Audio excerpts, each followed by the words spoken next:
You may be in the prime of your youth and vigor, but your body belongs to this earth and it's corrupt and it cannot follow. It's made of stuff that just simply can't go to where we're going. We must leave it behind and put on immortality. Brethren, I want you to think. And the thing is, before we meet again, if we have this conference again next year, some of you may be gone. Some of you may be gone. There is things that are described about our heavenly future. I mean, it says where the Lord calls it sleep. And that has been no small comfort to me. I've gone to sleep many times. I'm not a stranger to sleep. Sleep is okay. And so it's like the Lord's wanting to tell us, it's all right. Sleep in the Lord. Asleep in Jesus. It's called home. At home with Christ. Immortality begins.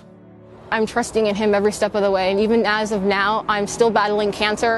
And I must say that despite going through all to these different kinds of so-called faith healers and crusades and not getting healed, I'm so thankful God never healed me of cancer.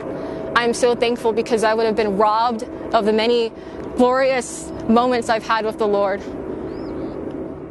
Some of you may have already had this moment come and go. But you think about the moment, and it may be close. You heard about the pastor and his wife down in Austin. They're just driving home, get hit head on, and they're in glory. It can happen so fast. And there is just a thin veil. Death is so close. We're clay pots. We're fragile.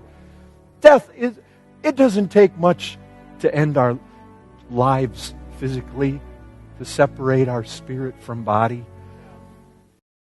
Time is short. You never know when you're going to go. You never know when your death day will be.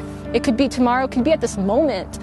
So please, just make sure that you're right with God. Make sure that you know Christ. Because life is totally meaningless. Life is meaningless apart from Him. Sin is not worth it. I'm not going to give in. I'm not going to go that way. I'm not going to side off with Him. I'm not going to envy the sinner. I'm going to keep on with Christ. I'm going to stay away from sin. I'm going to abhor the world. My citizenship is in heaven. I'm not going to be earthly minded. I'm going to live for Christ, live for eternity. My home's not here, it's there. Can you all say with me, we're happy to let Paul speak for us when he said it's our desire to be absent from the body and present with the Lord. Don't you desire that? To be rid of that, to be free. This is our hope. No more body of death, no more corruption, but purity, and that forever. Brethren, our sins are doomed. The death sentence is upon them. You may fight them today, but fight on in hope and be courageous, brother. The day is coming. That moment is coming. Take courage. Those sins you groan under now, that you wage war against now, that you fight and weep over now, they are temporary.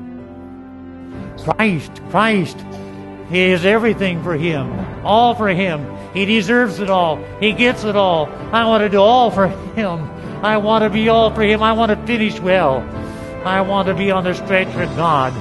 And you come to the end, and I'm telling you, brethren, one thing you don't want to be, one thing that you don't want to have around your house, one thing you don't want to have around your heart is sin. One, it's contraband. You especially come to the end, and you want a pure heart. You want a clear conscience. You don't want to have sin dabbling around, hanging around your head. You don't want to be messing with it. You don't want to be struggling with sin. You want to come to the end with victory over sin, where it's just, where you've got dominion, where you've got victory. We don't just put off this body and we're just done with sin. It says that we are going to be like Him. We've been given a taste of the powers of the age to come. It says taste in Hebrews chapter 6. You better believe it. Just a taste. And if we just been given a taste, how much more there is. The streams of earth I've tasted. Far deep, more deep I'll drink above. And so, blessed are the dead who die in the Lord. That's it. That's the ultimate, unless the Lord comes first and we go without dying.